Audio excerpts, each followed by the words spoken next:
A todos un cordial saludo de bienvenida. Qué reunión tan hermosa, qué reunión tan maravillosa. Y yo sé que todos, en todas las congregaciones, en el día de hoy, estamos diciendo, qué maravilla venir a congregarnos delante de nuestro Dios, gloria al Señor. Y qué hermoso es saber que el Rey de la Gloria tiene sus ojos puestos en esta reunión a nivel mundial. Y que nada hay más importante para Él que lo que está pasando hoy en sus congregaciones. Bendito el Señor. Por eso, unidos como un solo corazón, como su pueblo, como su heredad que ama, demostrémosle ese amor, correspondámosle ese amor, entreguémosle ese amor, dándole nuestra atención en reverencia, bendiciéndolo porque Él merece nuestra bendición, merece nuestra exaltación y que glorifiquemos este momento para que Él nos santifique. Y así que dirijámonos al Dios de poder, al Creador del universo, para que su palabra viva, que nos va a entregar en el día de hoy, sea evidente la manifestación de ella en nuestro ser, en nuestro corazón, para hacer la voluntad de Él y honrar su nombre. Vamos a orarle entre todos, dirijámonos al Rey de Reyes. Digámosle, Padre alabado, Dios de la gloria, Padre poderoso, Padre glorioso. Señor, agradecidos estamos cada vez que nos reunimos a redimir el tiempo, Señor, a que tú trabajes, a que tú hagas tu maravillosa obra, tu portentoso prodigio en medio de nuestras vidas. Que esa señal evidente de que hemos recibido tu palabra y tu mensaje, la cual es el cambio de nuestras vidas, fructifique en todos nosotros, Señor, a través del poder y la fuerza de tu Espíritu viviente. Es palabra viva la que vamos a recibir. Es palabra de vida. Es palabra de salvación. Es palabra de justicia. Es palabra de verdad. Y ahora, Señor, nosotros, a quienes nos estás enseñando a ser adoradores en espíritu y en verdad, esperamos, oh Dios de la gloria, pidiéndote en esta oración que te manifiestes, que nos bendigas, que nos respaldes, que nos entregues, Señor, las delicias de tu reino y la educación de esta gran academia celestial, de la cual tú eres el poderoso decano, gobernante y legislador. Oh amado Rey de la gloria, Altísimo Padre, bendice tus iglesias en todo el mundo. Manifiéstate, Señor, y recibe esta reunión con el gozo y el agrado que te la estamos entregando. Que sea evidente tu presencia en medio de nosotros. Bendice a todas tus iglesias, Señor. Recibe nuestra alabanza. Mira cómo nos gozamos, Señor. Mira cómo nos alegramos, mi Rey. Mira cómo nuestro corazón palpita, porque eres tú quien lo llena de vida. Este corazón espiritual que espera en ti, oh Dios viviente. Desciende con poder. Acompáñanos, mi Padre. Y te damos las gracias por esta invitación maravillosa. Y todo lo que estamos haciendo, todo lo que estamos diciendo y todo lo que estamos pensando, te lo expresamos en el nombre de tu Hijo amado, nuestro Señor Jesucristo. Que la honra, el honor y la alabanza sean dadas siempre al nombre de nuestro Dios. Gloria a Dios. Todas las congregaciones del Dios viviente en alabanza delante de su Rey. Abramos la Biblia en el libro de Primera de Corintios, en el Nuevo Testamento. Libro de Primera de Corintios, Nuevo Testamento. Abrimos el capítulo número 13. Primera de Corintios, capítulo número 13. Vamos a estar leyendo juntos, pero vamos a estar analizando también juntos lo que vamos leyendo, para que la palabra de Dios se glorifique en nuestro ser. Ya estamos todos en la lectura, decimos amén, gloria a nuestro Dios, y así que leemos en 1 Corintios 13, si yo hablase lenguas humanas y angélicas, y no tengo amor, vengo a ser como metal que resuena o címbalo que retiñe. Continuemos todos. Y si tuviese profecía y entendiese todos los misterios y toda la ciencia, y si tuviese toda la fe, de tal manera que trasladase los montes, y no tengo amor, nada soy. Y si repartiese todos mis bienes para dar de comer a los pobres, y si entregase mi cuerpo para ser quemado, y no tengo amor, de nada me sirve. El amor es sufrido, es benigno, el amor no tiene envidia, el amor no es jactancioso, no se envanece, no hace nada indebido, no busca lo suyo, no se irrita, no guarda rencor, no se goza de la injusticia, mas se goza de la verdad. Todo lo sufre el amor, todo lo cree, todo lo espera, todo lo soporta. El amor nunca deja de ser, pero las profecías se acabarán, y cesarán las lenguas, y la ciencia acabará. Dice la Escritura, porque en parte conocemos y en parte profetizamos. Mas cuando venga lo perfecto, dice el verso 10, entonces lo que es en parte se acabará. Y leamos el verso 12 y el 13, dice, ahora vemos por espejo, oscuramente, mas entonces veremos cara a cara. Ahora conozco en parte, pero entonces conoceré como fui conocido. Y ahora permanecen la fe, la esperanza y el amor. Estos tres, pero el mayor de ellos es el amor. Gloria a nuestro Dios. Pueden tomar asiento, hermanos. Y vamos a cantarle ese amor, a ese poder de Cristo que con su amor nos ha llamado para transformarnos, salvarnos. Iniciando alabanza con el himno número 155 que tiene como título Amoroso Salvador. Himno número 155.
Bendito por los siglos ese amor con que Dios nos trajo.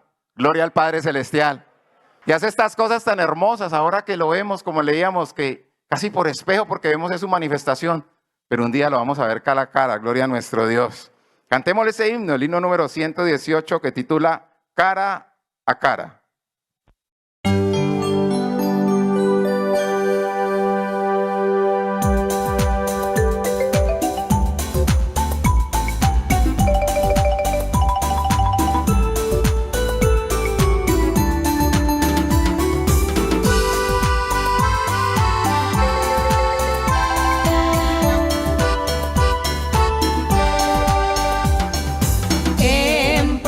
Estar de Cristo, ver su rostro que será, cuando al fin en pleno gozo mi alma le contemplará. Cara a cara espero verle, más allá del cielo azul.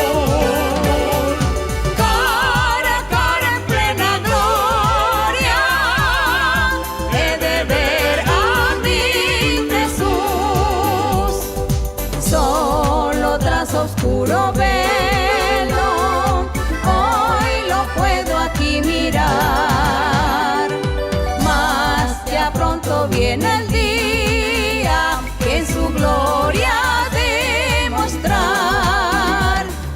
Cara a cara espero verle, más allá del cielo azul.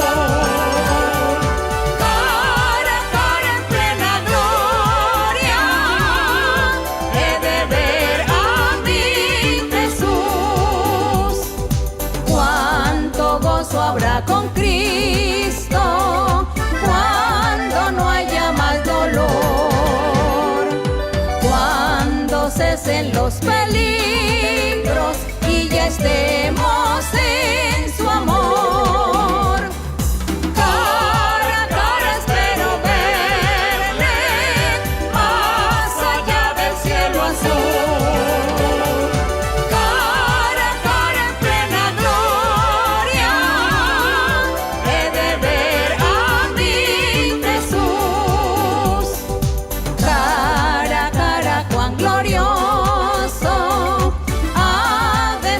así vivir. Ver el rostro de quien quiso nuestras almas redimir. Cara a cara espero verle, más allá del cielo azul. Cara a cara en plena gloria, he de ver a mi Jesús.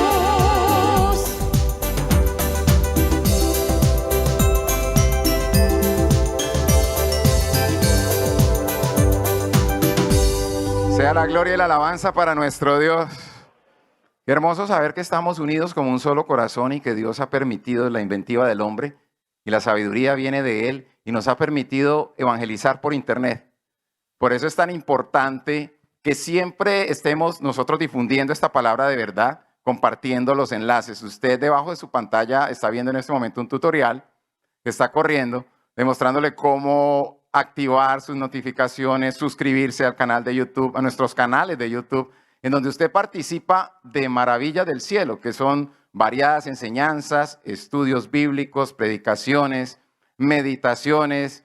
También está el canal de nuestra hermana María Luisa Piraquive Oficial, en donde puede encontrar meditaciones, preguntas y respuestas que son doctrina, que nos llenan de conocimiento para poder crecer espiritualmente. Gloria a nuestro Dios.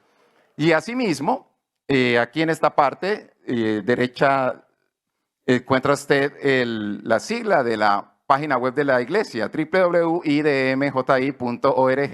en donde encuentra todas las informaciones de todos nuestros templos alrededor del mundo y gran variedad de testimonios también que dan cuenta de la grandeza de que en este lugar Dios vive, Dios habla, Dios promete y se manifiesta. Bendito sea el nombre de nuestro Dios. Y a ese Dios viviente vamos a ponernos de pie, vamos a cantarle coros de alabanza. Vamos a exaltarlo por ese amor tan grande que ha tenido con nosotros, diciéndole con el coro número 66 unas palabras muy hermosas. Amo al Señor. Coro número 66.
Alabado y bendito sea el nombre de nuestro Dios.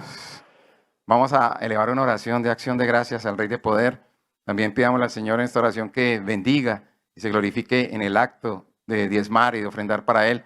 Acompáñenme todos en esta oración, digámosle: Dios amado, Padre viviente, Padre poderoso, Padre maravilloso.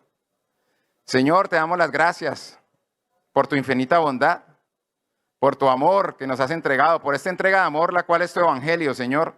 Y a través de este amor nos perfeccionas, primeramente nos perdonas, nos redimes, Señor, para justificarnos un día en la eternidad a través de la pureza de este amor. Por eso prevalecerá el amor, que son los frutos que presentamos delante de ti. Y cómo no agradecerte, Señor, si tú mismo eres quien nos enseña a vivir una vida mejor. Y nos das la ayuda del poder de tu Espíritu para ser transformados en medio de esa grandeza, de ese poderío inmenso de tu gloria. Amado Dios eterno, gracias, Señor, por permitir que tu evangelio se difunda por estas congregaciones maravillosas en donde tú nos muestras tu poder y tu grandeza. Gracias por la doctrina que nos enseña, Señor. Gracias por el cambio de vida que nosotros evidenciamos en nuestro ser. Gracias, Altísimo Dios, por la esperanza viva que viene producto de la palabra viviente que sale de ti. Porque en ella, Señor, crece en nuestro corazón esa semilla de verdad y de confianza, la cual nos hace permanecer y prevalecer firmes en este camino de verdad y de salvación. Gracias, Señor, por la manifestación a través de los dones espirituales, sueños, visiones, profecía y de los incomparables milagros que no son solo sanidades, sino la abundancia y la multiforme gracia de tu poder manifestándose en cada uno de nosotros. Bendito Dios de la gloria. Gracias, Señor, por enseñarnos a ofrendar y a diezmar para ti, por enseñarnos el valor de ese mandamiento, porque a través de él, oh Dios poderoso, en obediencia y en fe, te estamos engrandeciendo, exaltando, glorificando y asimismo contribuyendo a que se expanda esta maravillosa obra de salvación que tiene la intención de purificar, santificar y dar vida eterna. Amado Dios de la gloria, todo te lo decimos, mi Rey, todo te lo expresamos, Padre eterno, en el nombre de tu Hijo amado, nuestro Señor Jesucristo. Alabado, bendito y exaltado para siempre sea el nombre de nuestro Dios. Dios es maravilloso. Dios es hermoso. Él es inigualable. Y vamos a cantarle con la fuerza del alma y con todo el amor que tenemos en el corazón, que lo produce Él mismo para Él. Vamos a cantarle ese coro tan hermoso que dice, maravilloso es Él. Coro número 67.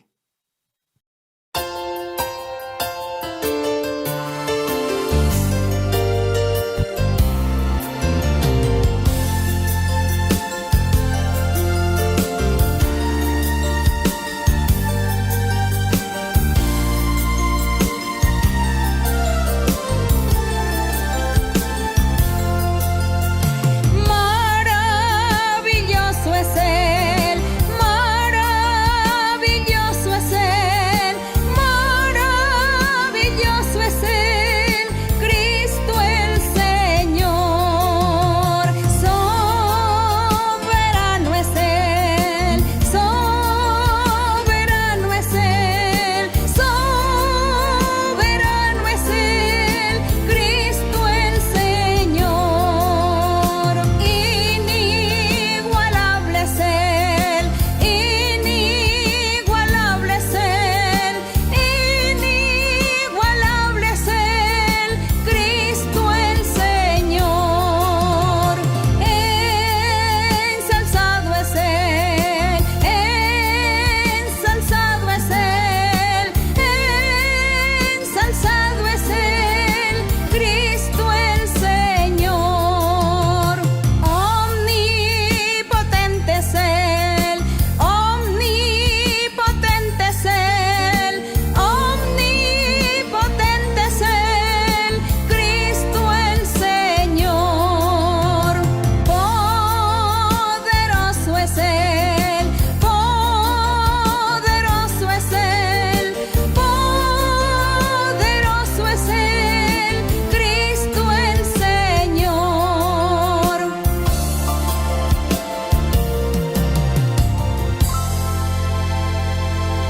Gloria y alabanza a nuestro Dios. Digamos todos, aleluya, gloria a Dios. Y esa exclamación es una exclamación de alabanza, en gratitud por recibir la enseñanza que viene. Porque aquí somos enseñados directamente por Dios a través de nuestra líder espiritual, nuestra amada maestra, nuestra hermana María Luisa Piraquivi. Los dejo con ella. Dios los bendiga, Iglesia de Dios.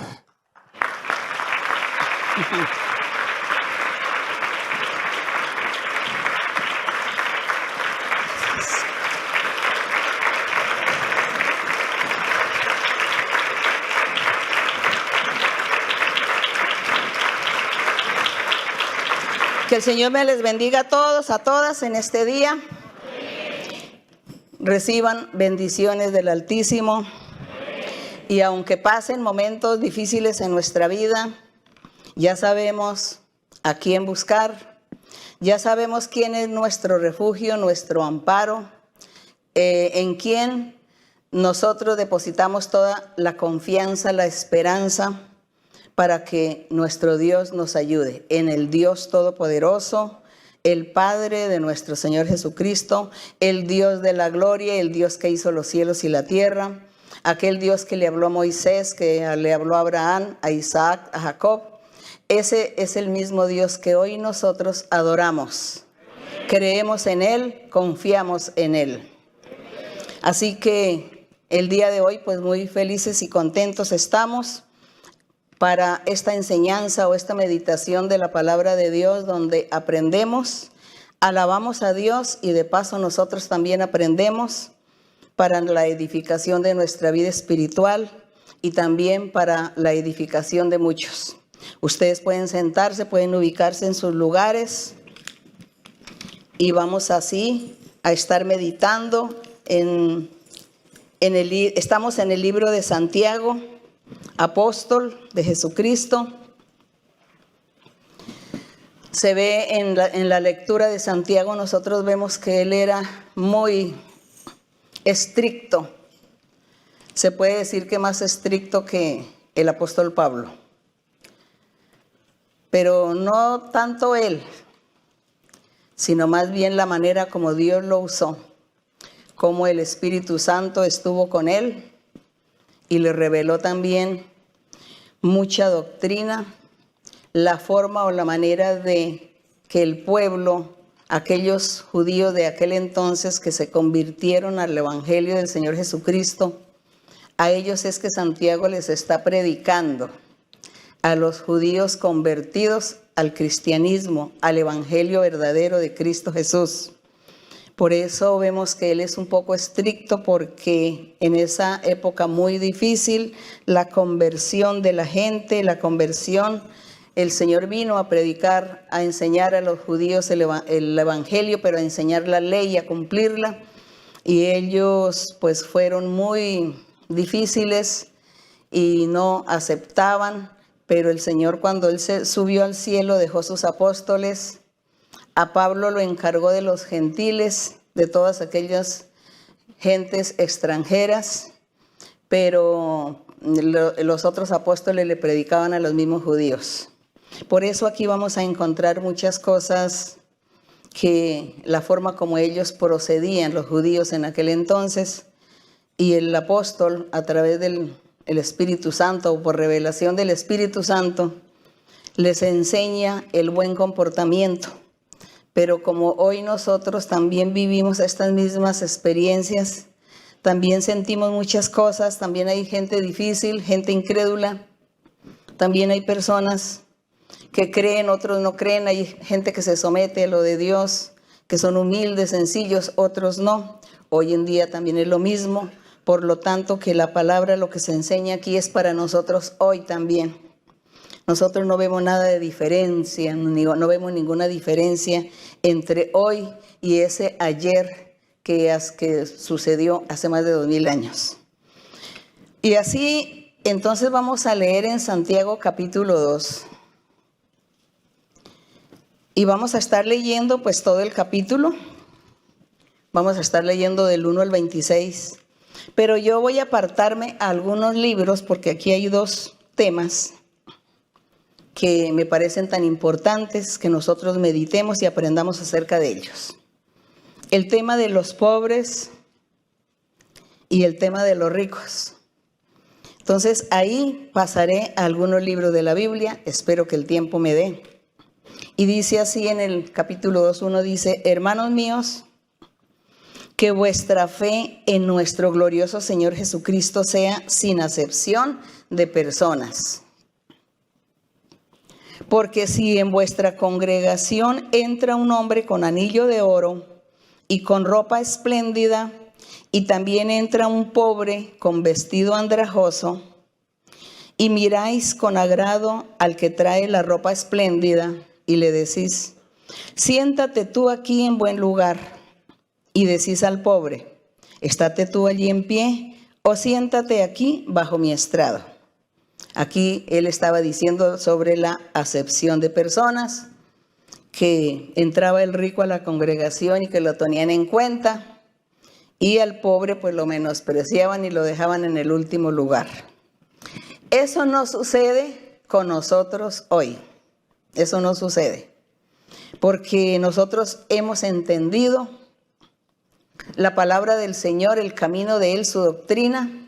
Dios nos ha enseñado a ser personas rectas, ser parejos en todas las formas de comportamiento, en que nosotros no nos vamos a inclinar por las cosas materiales de la vida, sino nos inclinamos por lo espiritual. Las personas que tengan dones espirituales, que tengan mucha espiritualidad, que Dios los use, allí ellos serán los preferidos por nosotros.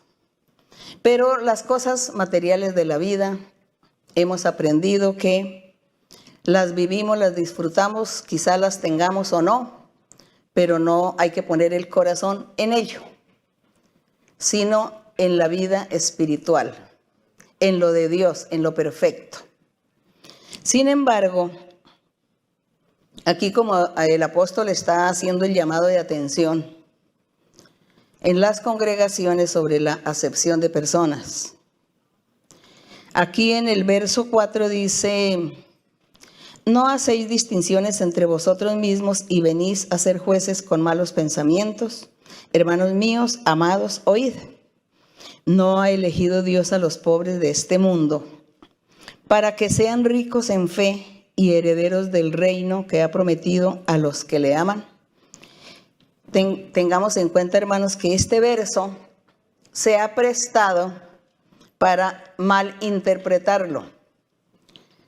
Porque con este verso entonces la gente, hay muchas personas, hay muchas denominaciones o religiones que enseñan que es pecado ser rico, que es pecado tener dinero, que en el Evangelio del Señor toda la gente tiene que ser pobre, mísera.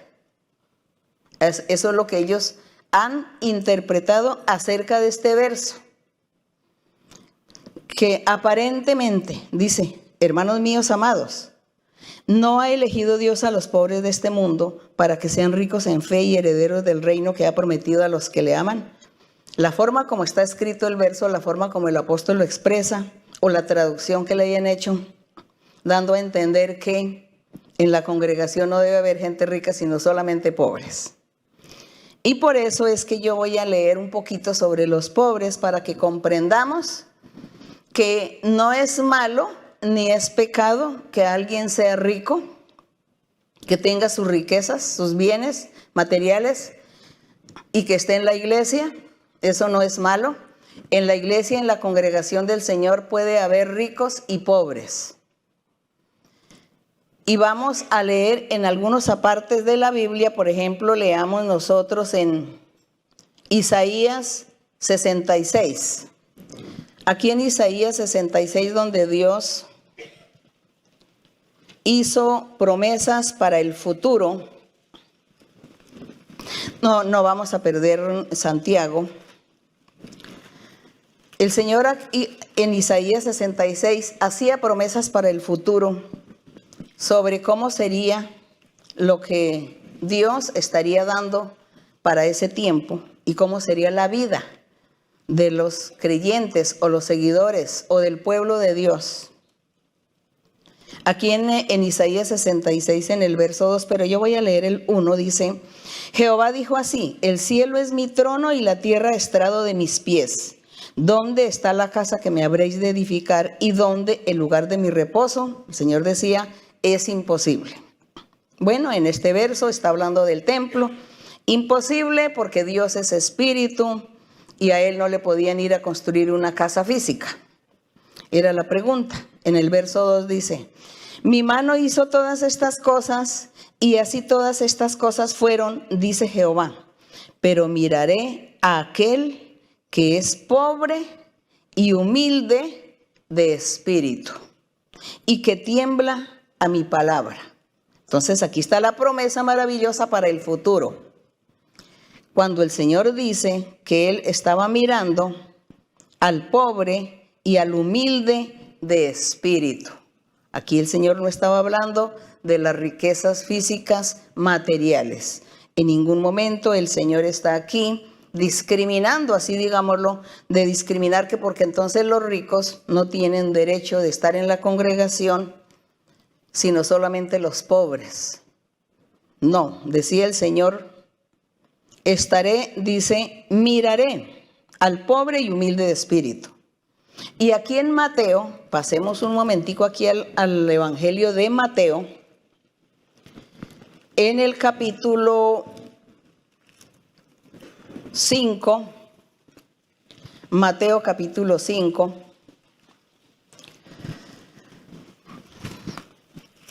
¿qué nos dice el Señor? En el Mateo 5, verso 3. Para que se nos quite la duda si los ricos tienen derecho al reino de los cielos, si los ricos tienen derecho de estar en la congregación del Señor. Vamos a mirar a ver esa interpretación de que da Santiago. Mateo 5:3 dice, quisiera que todos lean. Bienaventurados los pobres en espíritu, porque de ellos es el reino. Entonces aquí el Señor está hablando de los pobres, sí, de los pobres. Pero está diciendo es de los pobres en espíritu. Había una pobreza de conocimiento doctrinal. Los pobres en espíritu es aquella persona que no es arrogante, orgullosa, rebelde, necia, vanidosa, sino que es humilde y sencillo, y cuando oye la palabra de Dios la acepta con toda sinceridad, dispone su corazón para Dios, el pobre de espíritu. Este pobre de espíritu estaba desconociendo la doctrina, el verdadero camino de salvación. Y cuando oye, cuando se le predica, él se dispone y cree, el pobre de espíritu. Ahora seguimos aquí en Deuteronomio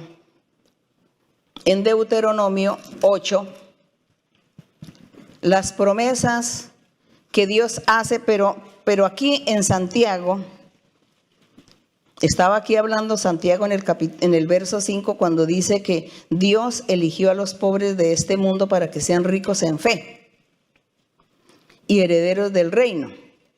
Entonces la gente dice, los ricos no tienen ningún derecho y es pecado ser rico.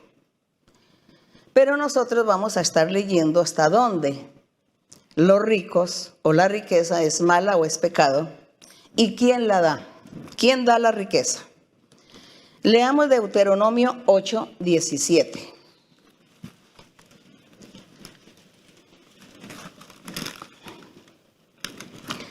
Deuteronomio 8:17 dice, aquí está el Señor Moisés recordándole al pueblo todo lo que Dios le había enseñado y todo lo que debían hacer, cumplir las leyes, vivir la vida recta, vivir una vida santa delante de Dios, porque Él ya iba a partir. Y así que Él les está recordando. Y aquí en el capítulo 8 de Deuteronomio, en el verso 17, les dice que en el verso 11 le dice, cuídense, no olviden de la palabra del Señor, no olviden cumplir sus mandamientos, sus decretos, no olviden. Y luego ya Él les sigue hablando, les sigue recordando. En el 16 les dice, recuerden que Dios los sustentó con el maná en el desierto, comida que los padres no habían conocido.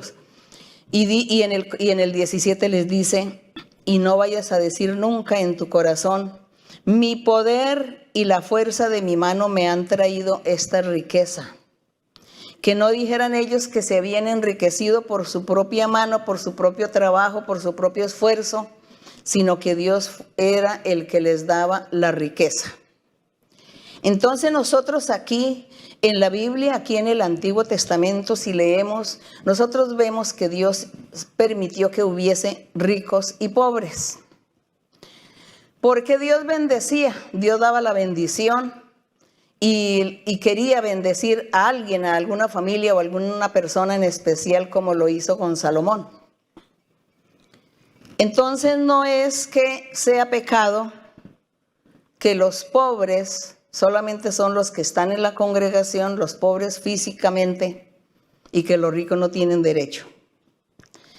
Y si leemos, por ejemplo, en Reyes, en la historia de Salomón, vemos cómo Salomón, cuando ora al Señor, reconoce que la riqueza Dios se la dio. Pues leamos aquí un poquito aquí en Primera de Reyes, en el capítulo 3, para que miremos lo que Salomón le dijo al Señor en su oración. En Primera de Reyes 3, vamos a estar leyendo el verso 11, 12 y 13. Cuando Salomón reconoce delante de Dios, cuenta aquí la historia de cómo fue que Dios lo bendijo, por qué lo bendijo y de qué manera. Y dice que Salomón oraba a Dios y le pidió sabiduría. Le pidió sabiduría para poder gobernar la nación. Y así que, por ejemplo, aquí en el verso 10 dice, y agradó delante del Señor que Salomón pidiera la sabiduría para poder gobernar al pueblo. Y le dice en el 11, dice, porque has demandado esto y no pediste para ti muchos días, no pediste riquezas, ni pediste la vida de tus enemigos, sino que pediste para ti inteligencia para oír juicio. Le dice el Señor, he aquí, lo he hecho conforme a tus palabras. Dice el Señor, he oído tu oración. He aquí que te he dado corazón sabio y entendido, tanto que no ha habido antes de ti otro como tú, ni después de ti se levantará otro como tú. Y aún también te he dado las cosas que no pediste, riquezas y gloria. No me lo pediste, te lo voy a dar, dice, te lo he dado. De tal manera que entre los reyes ninguno haya como tú en todos tus días. Él fue el hombre más importante, más rico, el que tuvo más riquezas. Dios se las dio. Dice, si anduvieres en mis caminos, era la promesa del Señor, muchas bendiciones y mucho triunfo y progreso le estaría dando y larga vida. Pero vemos aquí cómo Dios le dio riquezas. Porque el decir de algunas personas que dicen que es pecado ser rico, que es pecado las riquezas, que es pecado que los ricos no ganan la vida eterna, sino es solo los pobres, que porque aquí Santiago así lo dice, que el Señor escogió fue a los pobres para ganar el reino de los cielos. Sí, nosotros entendemos que cuando el Señor nombró sus 12 apóstoles, ellos eran pescadores, ellos eran personas que trabajaban en un trabajo muy sencillo, no eran estudiados, no eran preparados, ellos no sabían leer ni escribir, y el Señor los nombró. Él los nombró para vergüenza de aquellos grandes sabios y estudiosos, de los principales del pueblo, que estudiaban y sabían tanto, pero ni siquiera entendían la palabra de Dios, no entendían el camino del Señor. Y por eso el Señor los nombró a ellos para avergonzar a los grandes sabios y preparados intelectualmente.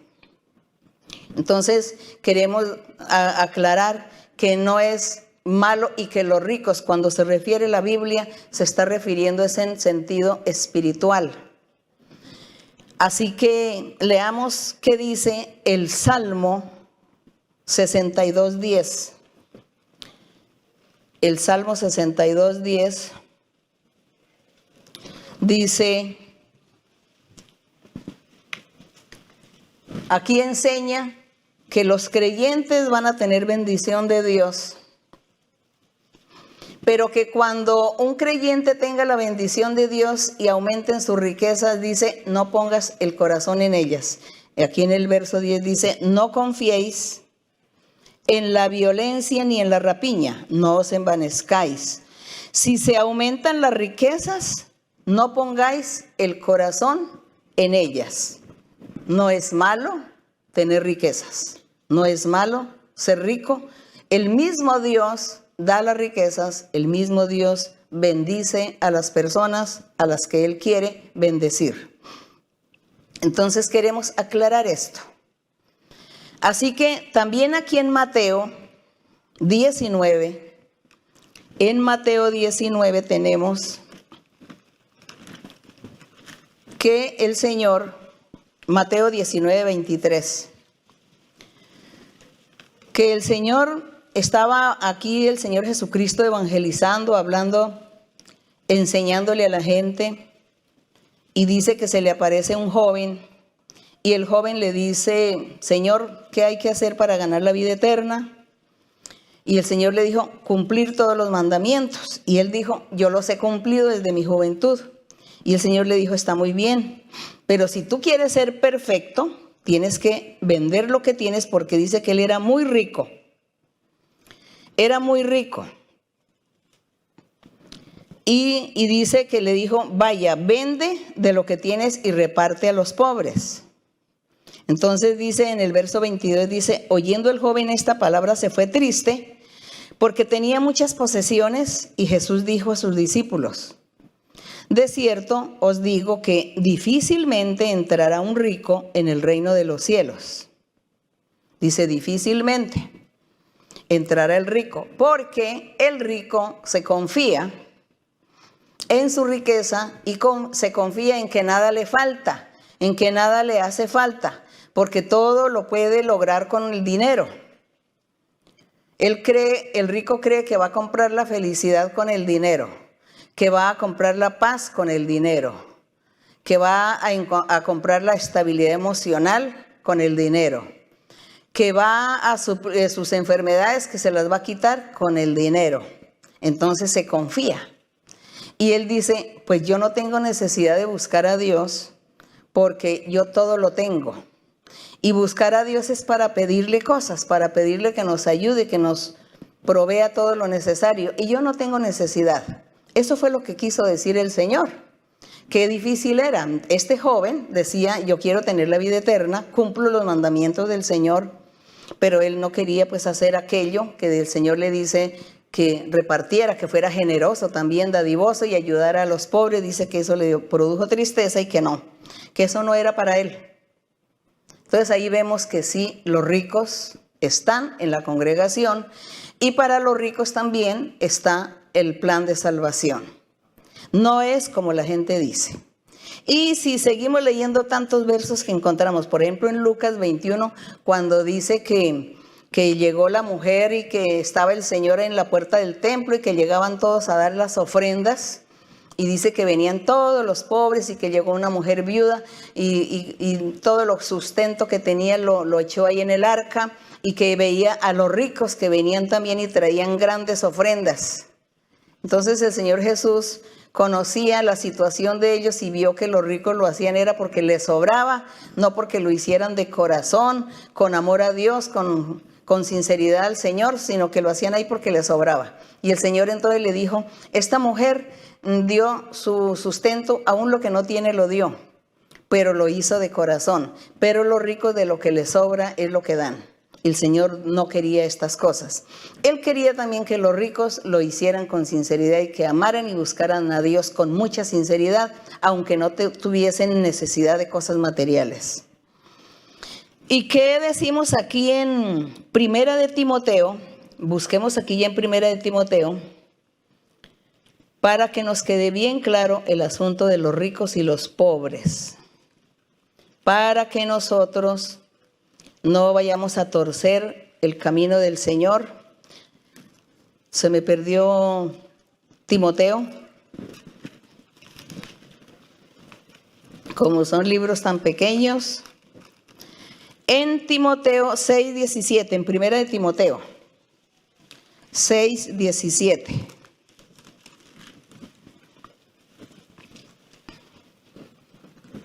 Que dice, ya estamos aquí, ya es en el Evangelio, porque ya aquí está Pablo enseñándole a Timoteo. Y le dice Pablo pues a Timoteo que enseñe, que los creyentes, que la congregación guarde y cumpla la palabra de Dios, cumpla el Evangelio del Señor, que pongan en práctica los mandamientos del Señor. Y les dice, entre otras cosas, en el verso 17, y a los ricos de este siglo manda que no sean altivos, que no pongan la esperanza en las riquezas, las cuales son inciertas, sino que pongan su esperanza en el Dios vivo, que nos da todas las cosas en abundancia para que las disfrutemos. Entonces, vemos que en la congregación sí hay ricos y Dios sí le da riquezas a las personas y los bendice en ese aspecto. Entonces, ahora sí vamos a volver a Santiago capítulo 2.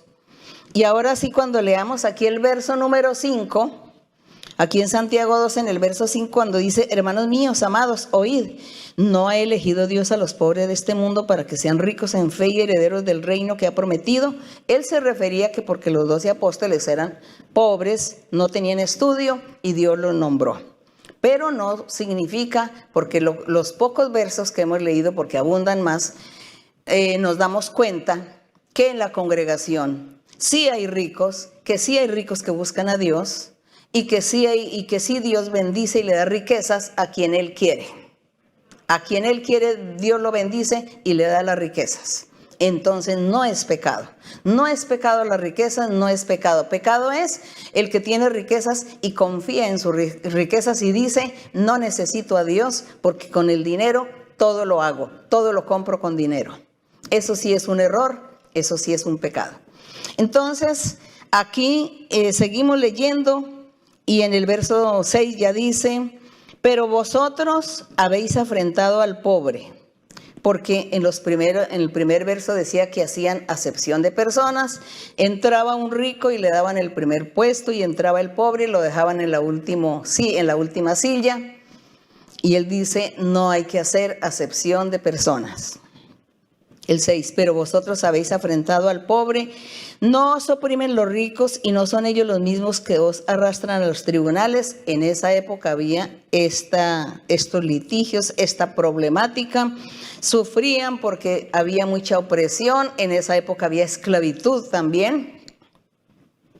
Y por eso, cuando llega el evangelio, cuando la gente, todos comienzan a oír la palabra del Señor, todos esclavos, siervos, libres, ricos, pobres, extranjeros, de todos, estaban escuchando el evangelio del Señor. El Espíritu Santo también había venido a muchos de ellos y por lo tanto que en la congregación estaba aquí la diversidad de personas, de gente de todos los estratos, de toda esa estratificación social, también intelectual, y por eso se presentaban todos estos problemas.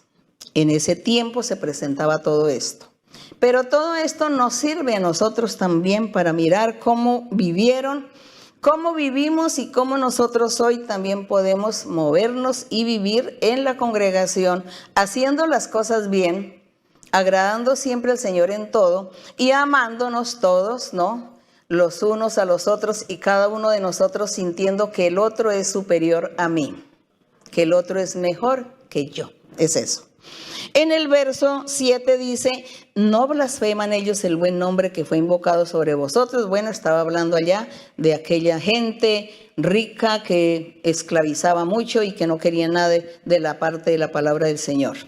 Y en el 8 dice, si en verdad cumplís la ley real, les está diciendo a los creyentes, si en verdad ustedes, hermanos, están cumpliendo la ley del Espíritu, la ley del Evangelio, lo que el Señor Jesucristo enseña, conforme a la Escritura, cuando dice, amarás a tu prójimo como a ti mismo, bien hacéis, significa no hagas acepción de personas, no mires mal a los demás, tienes que sentirte menos que los demás, respetar, valorar y tratar con mucha educación a tu prójimo. Y eso lo dice el mandamiento, estaba diciendo. Y en el 9, pero si hacéis acepción de personas, cometéis pecado y quedáis convictos por la ley como transgresores. Porque cualquiera que guardare toda la ley, pero ofendiere en un punto, se hace culpable de todos. Porque así como Dios dijo, no cometerás adulterio, también Dios dijo, no matarás. Y da el ejemplo, dice, ahora bien, si tú no cometes adulterio, pero matas o le quitas la vida a alguien, te has hecho transgresor de la ley, dando a entender que había que cumplir todos los mandamientos. Todos. No se puede decir que se cumple uno solo y que los otros no. Como el joven rico cuando le habla al Señor. Le dice qué tengo que hacer para heredar la vida eterna. Y el Señor dice, cumplir todos los mandamientos. Y él le dice, yo los he cumplido todos desde mi juventud. Y el Señor le dice, te falta uno porque no eres perfecto. Pero si tú quieres ser perfecto, vende lo que tienes, repártalo a los pobres. Y ese era el pecado. Dice que él se fue muy triste, se fue tan triste, no quiso aceptar y se fue triste porque era muy rico. ¿Cuál era el pecado que tenía? La avaricia, la ambición. Era avaro. Entonces él estaba cumpliendo todos los mandamientos, pero le faltó cumplir aquel que dice: no sea avaro, no sea egoísta, no sea ambicioso. Se le olvidó que eso también eran mandamientos del Señor y que había que cumplirlos. Por lo tanto, él era transgresor de la ley. Transgresor. Porque para no ser transgresor de la ley, entonces hay que cumplir todos los mandamientos. Estaba cometiendo pues esas infracciones y así él no andaba perfecto delante del Señor. En el verso 12 dice: así hablad y así haced como los que habéis de ser juzgados por la ley de la libertad.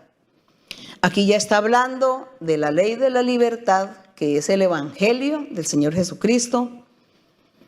Y sabemos que la ley la ley del Evangelio, la ley de la libertad, es aquella donde el Espíritu de Dios está gobernando, dirigiendo, enseñando, corrigiendo a su iglesia, a su congregación. Donde el Espíritu Santo es el que dirige y guía.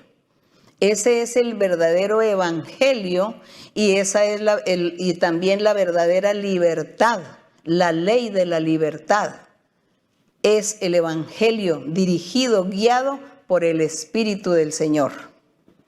Porque la ley en la antigüedad, la ley de Moisés, no estaba siendo dirigida ni guiada por el Espíritu del Señor, sino que Dios se la dio a Moisés escrita y él la escribió. Y solamente leían los escritos. Ahora en el Evangelio es la misma ley, los mismos mandamientos, pero ya dirigidos y guiados por el Espíritu del Señor, que es lo más hermoso, porque es cuando Dios vivifica su palabra y vivifica todos los mandamientos en nuestra vida y nos cambia, nos transforma. Cosa que los antiguos no pudieron, no alcanzaron esa bendición, ellos no pudieron ser transformados. Ellos no pudieron cambiar porque no había nadie quien les ayudara a cambiar. Hoy nosotros tenemos al Espíritu de Dios que nos ayuda. Gloria al Señor. Entonces aquí dice el verso 13, porque juicio sin misericordia se hará con aquel que no hiciere misericordia. La misericordia triunfa sobre el juicio. Pero tengamos en cuenta este verso 12 cada vez que usted lea, porque yo sé que ustedes están leyendo la Biblia. Dice, lo vuelvo a repetir: así hablad y así haced como los que habéis de ser juzgados por la ley de la libertad. Dice que ya todos nosotros, los creyentes, toda la congregación, la iglesia del Señor Jesucristo, será juzgada por la ley de la libertad, que es el Evangelio del Señor Jesucristo. Ya no seremos juzgados por la ley de Moisés, sino por la ley de Jesucristo, por la ley del Evangelio. Ese verso, que no se les olvide lo que significa, el significado que tiene. Y aquí en el verso 14 entonces dice, hermanos míos, ¿de qué aprovechará si alguno dice que tiene fe y no tiene obras? Aquí ya está hablando de la fe. Ya no estamos aquí hablando de los pobres ni de los ricos. Ya nos dimos cuenta que el Señor, cuando habla de los pobres en espíritu. Porque seguramente habrá un rico que es pobre en espíritu. Y ese rico o esa persona que tiene muchas riquezas es pobre en espíritu, y el día que escucha, oye la palabra de Dios, cree y se convierte a Dios y sigue el camino del Señor. Es eso. Así es como se va a cumplir el verso que el Señor dio cuando dijo en las bienaventuranzas, cuando dijo, bienaventurados los pobres en espíritu, porque de ellos es. De ellos es el reino de los cielos. Ellos serán los que van a heredar la vida eterna, los pobres en espíritu. Así que en la congregación puede haber personas ricas, tener muchos bienes, muchas riquezas, y pobres, pero lo principal es cómo está el corazón. Que su corazón no sea, digamos, no sea incrédulo, rebelde, necio, sino que usted haya sido pobre en espíritu y que escuchó, oyó lo de Dios, lo aceptó, lo creyó y comenzó a hacer la voluntad de Dios. Comenzó a buscar a Dios. Y Dios dice, eres bienaventurado. Eres bienaventurado porque yo ahora te voy a enseñar para que ya no sigas siendo pobre, sino rico. Pero rico no de dinero, sino rico en el espíritu. Entonces también la promesa dice que el Señor, después de que ese pobre en espíritu se convierte a Dios, dice que el Señor comienza a enriquecerlo y dice que será rico, pero en el sentido espiritual. Los ricos en el sentido espiritual. Así que nosotros eso es lo que estamos buscando, enriquecernos cada día, pero espiritualmente, en doctrina. Pero si Dios a alguien, a alguna persona le quiere dar riquezas y dinero, eso lo hace el Señor y no es malo ni es pecado. Y aquí seguimos, entonces aquí ya el apóstol comienza a hablar sobre algo de la fe. Y dice, hermanos míos, ¿de qué aprovecha si alguno dice que tiene fe y no tiene obras? ¿Podrá la fe salvarle? Entonces dice que él tiene fe pero no tiene obras. ¿Qué significa la fe? Ya dijimos que es creer, ¿no? Creer en el Señor. Creer que Jesucristo es Dios, que es el Hijo de Dios, que es el camino que lleva a vida eterna. Y creer a Dios. Esa es la fe. Y dice que hay alguien que dice que sí, que tiene fe y cree en Dios, pero resulta que esta persona pues está viviendo en pecado. Vive en pecado. Y dice, yo creo en Dios. Y entonces están allí, se embriaga, es irresponsable en el hogar, con su familia, no cumple con los deberes, u otros van a robar, otros a cometer adulterios, fornicaciones, otros estafas, engaños, sobornos, bueno, de toda clase de pecado. Y usted le pregunta y dice, no, yo soy cristiano, yo creo en Dios. Eso, usted le pregunta, dice, sí, creo en Dios, yo soy cristiano. Eso es lo que dice aquí este verso. Dice que tiene fe, pero no tiene obras. Es decir, no se ha apartado del pecado y no está dando frutos para Dios. Entonces no tiene obras. Dice que si esa fe que él dice tener le podrá salvar, no le puede salvar. Porque la fe, después de la fe vienen las obras, viene la respuesta, vienen los frutos. Que las dos cosas son las que nos van a dar la salvación. Porque la persona oye la palabra de Dios, cree, la acepta y comienza a obedecer y a cambiar y a quitar el pecado para presentarse delante de Dios como una persona perfecta. Como le decía el Señor al joven rico, le dice, si tú quieres ser perfecto, te falta este mandamiento. Entonces, para ser perfectos o para mostrar fe con obras, pues hay que apartarse de lo malo y hacer lo bueno, lo recto y lo justo. Y aquí en el verso 15 dice, y si un hermano o una hermana están desnudos y tienen necesidad de mantenimiento de cada día, y alguno de vosotros le dice, id en paz, calentaos, saciaos, pero no le dais las cosas que son necesarias para el cuerpo, ¿de qué aprovecha? Le está dando el ejemplo. Está dando un ejemplo sencillo más bien de ser una persona generosa, dadivosa, de no ser avara, de que no quiere, no, codicioso a lo suyo, sino que es generoso y entonces ve a una persona con necesidades y le da. Pero dice que el codicioso y el que dice que tiene fe pero que no tiene obras, le dice al otro, le dice, bueno, vaya, confíe ya en Dios, vaya ahora y pídele a Dios que le dé. Teniendo con qué darle, teniendo la oportunidad y la manera de darle una ayuda a la persona, y le dice que no, le niega la ayuda y le dice, no, vaya, consuélese, sáciese, pídele a Dios, tenga fe, ore y pídele a Dios.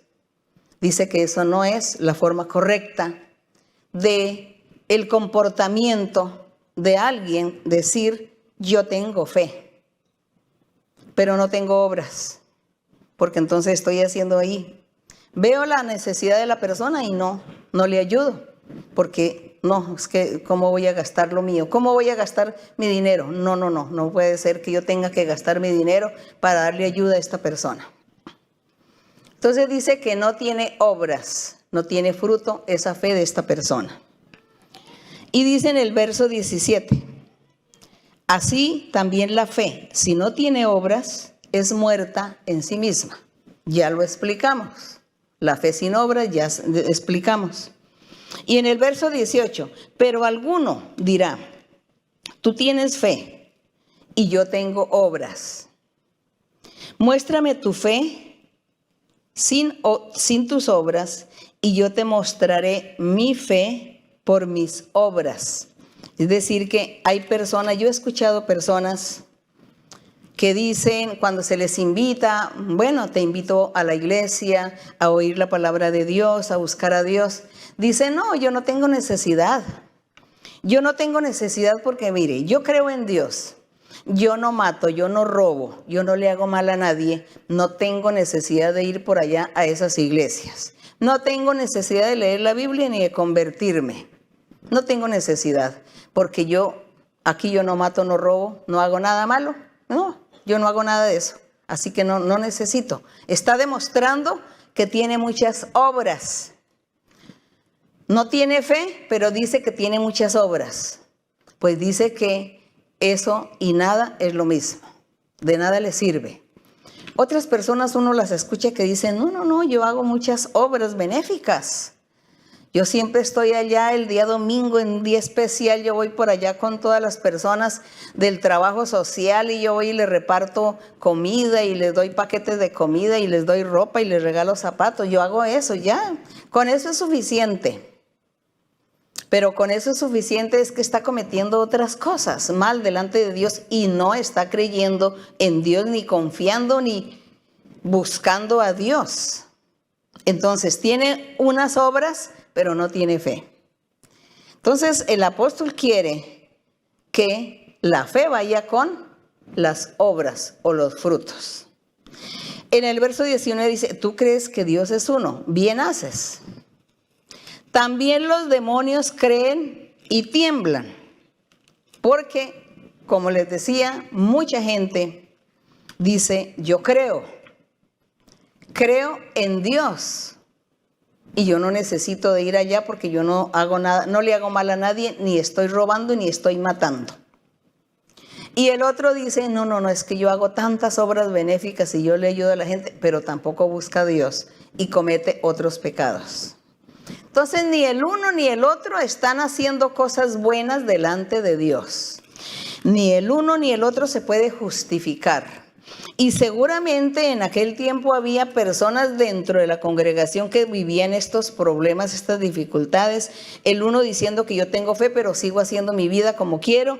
Y el otro dice, yo tengo obras, pero sigo haciendo mi vida como quiero. Y yo no voy a la iglesia, ni voy a convertirme, ni voy a buscar a Dios, ni voy a tratar de agradar a Dios, sino que vivo mi vida.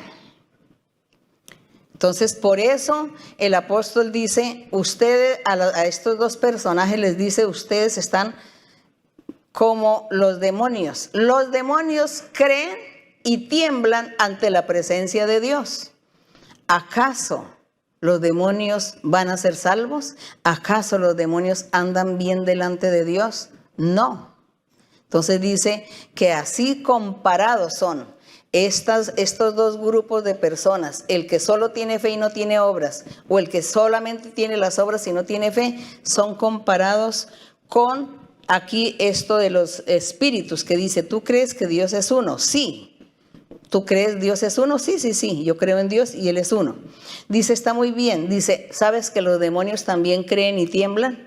Ellos también creen en Dios y tiemblan. Los demonios, claro, creen, porque ellos saben que Dios es el jefe, el creador, el dueño. El Señor es el que los va a poner a Él en el sitio donde deben estar, y tiemblan ante la presencia de Dios y tienen temor. Entonces, eso mismo le sucede a la gente, y que Dios nos guarde a nosotros de caer en eso, de que solamente nosotros nos justificamos por ciertas obras buenas que estamos haciendo, o nos justificamos con decir yo tengo mucha fe, yo creo y estoy en chismes, en iras, en contiendas, en rencores, en venganzas, en orgullos, estoy en eso, entonces no estoy haciendo nada. Entonces aquí el apóstol quiere que nosotros tengamos la fe con obras, seamos perfectos delante de Dios. Y aquí sobre lo de los espíritus también nos da una gran enseñanza. Nos da una gran enseñanza, porque yo recuerdo que hay mucha gente que ha llegado a la iglesia y ellos son personas que han ido por allá donde los brujos, donde los hechiceros, y dicen, pero qué extraño, porque allá esos brujos y esos hechiceros también tienen la Biblia, y abren la Biblia y nombran a Jesús y comienzan a hacer rezos u oraciones y nombran a Jesús, y entonces ellos también creen en Dios.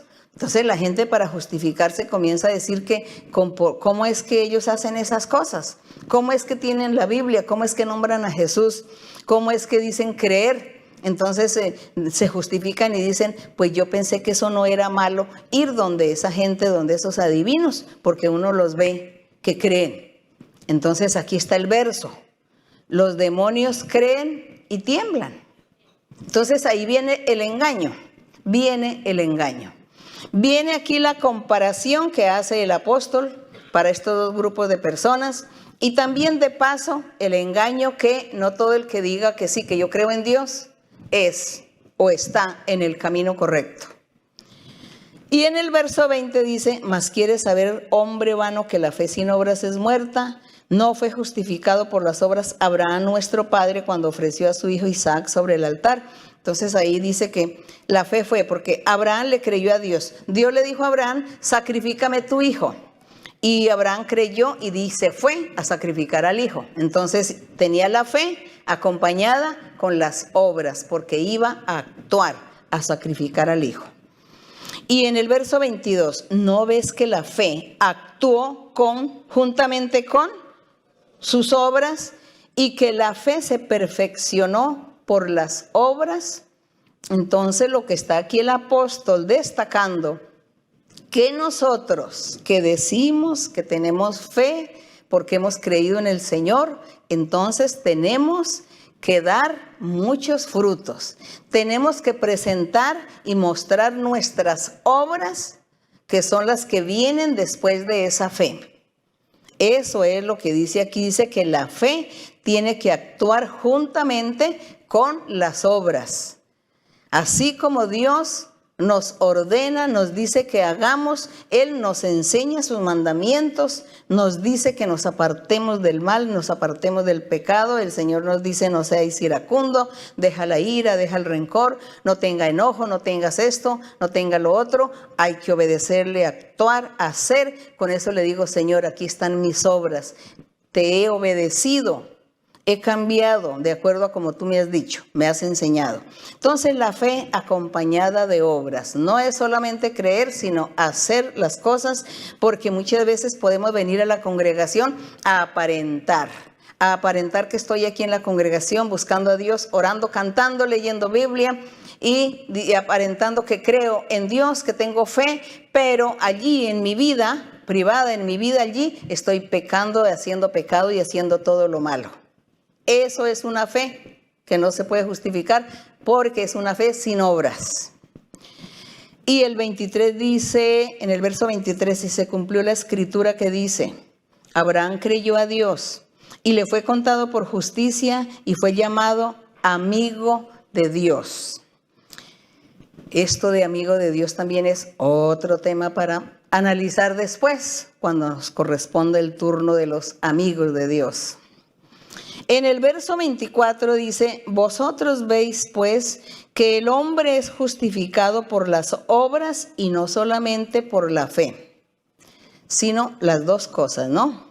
Las dos cosas. Asimismo también, Rahab la ramera no fue justificada por obras cuando recibió a los mensajeros y los envió por otro camino.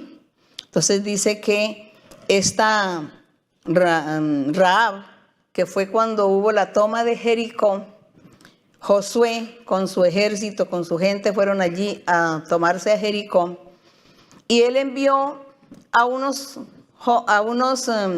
comisión antes de entrar allí a tomarse la ciudad. Comisionó a unos jóvenes, a unos hombres, los envió para que ellos fueran y dentro de la ciudad investigaran cómo era la ciudad y en fin, todas aquellas cuestiones.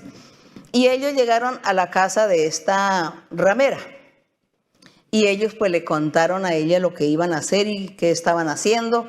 Y es cuando ella entonces les cree a ellos, les creyó que ellos iban de parte de Dios a una misión y que ellos, su vida peligraba, y ella procuró guardarle la vida y dice que hizo todo lo posible para que la vida de ellos fuese guardada, que fueran protegidos de la muerte, que ahí los buscaban para quitarle la vida, y ella dice que los escondió y luego por un muro que se escaparan.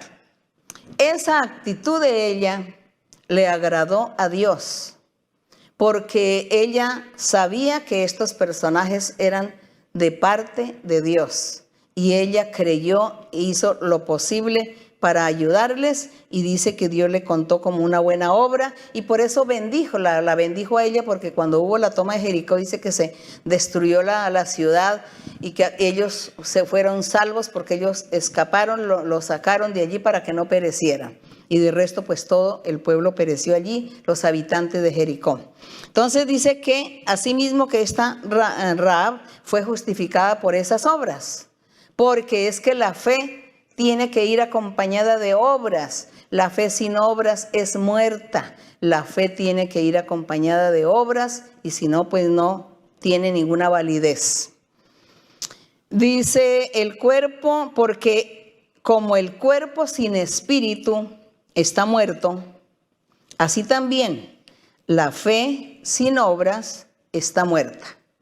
Así que Dios lo que quiere, el Señor lo que quiere es que ya que Él nos ha enseñado o nos está enseñando su camino, su doctrina, su palabra, el Evangelio del Señor Jesucristo es tan hermoso, es tan profundo todo lo de Dios, toda su doctrina es tan profunda, es tan sencilla también, es sencillo el camino del Señor para las personas dispuestas, su corazón dispuesto para Dios.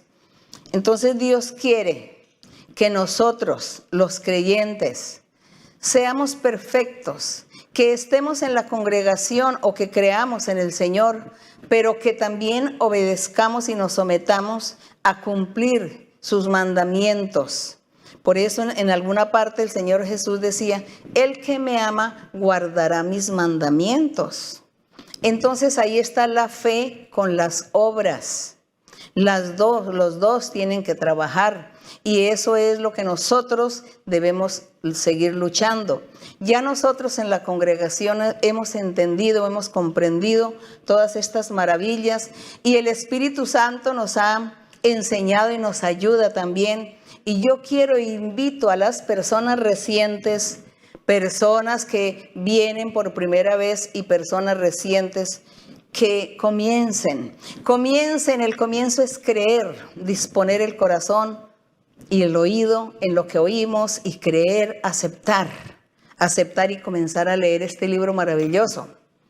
Y luego usted comienza a seguir en el camino del Señor, a congregarse y a seguir el camino de Dios, y Dios poco a poco le va enseñando, usted va aprendiendo y usted va a comenzar también a dar obras, a a dar frutos, porque eso es lo que Dios hace con todos aquellos que se disponen para Dios.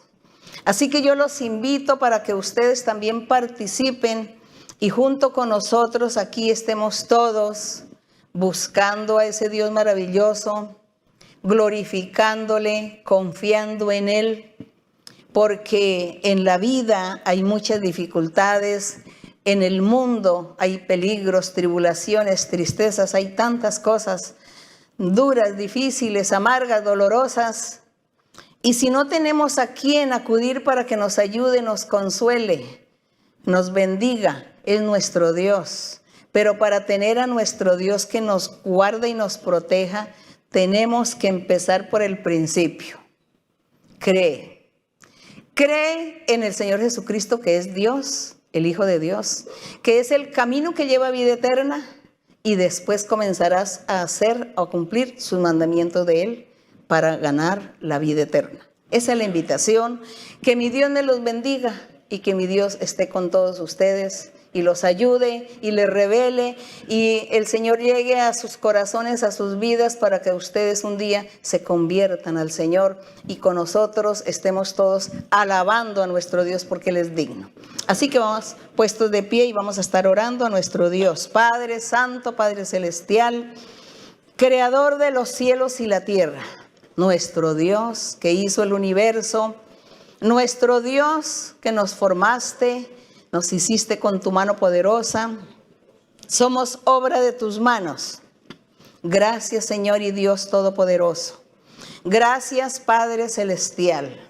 Gracias, eterno Dios, por tus maravillas, por tu misericordia, por tu amor, porque tú te has humillado a mirarnos y te has humillado también a elegirnos, a buscarnos, para nosotros poder estar congregados o reunidos, todos como iglesia, como congregación, delante de tu presencia.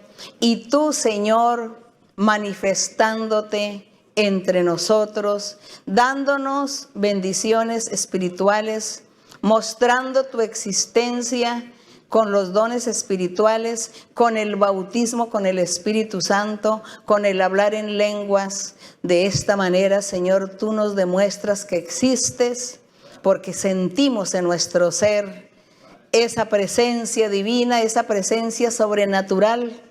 Y cuando nuestra lengua no nos permite hablar nuestro idioma natural, sino que tu Espíritu Santo viene a hablar por nosotros o en nosotros, entonces sabemos que tú existes. Entendemos y comprendemos que eres un ser sobrenatural, que no lo podemos ver con los ojos materiales, físicos, pero te sentimos en nuestra vida, en nuestro corazón. Nuestro espíritu se regocija, nuestra alma se estremece delante de ti, Señor. Tú eres nuestro Dios. ¿Y qué más que decir, Padre, cuando tú das sueños y visiones?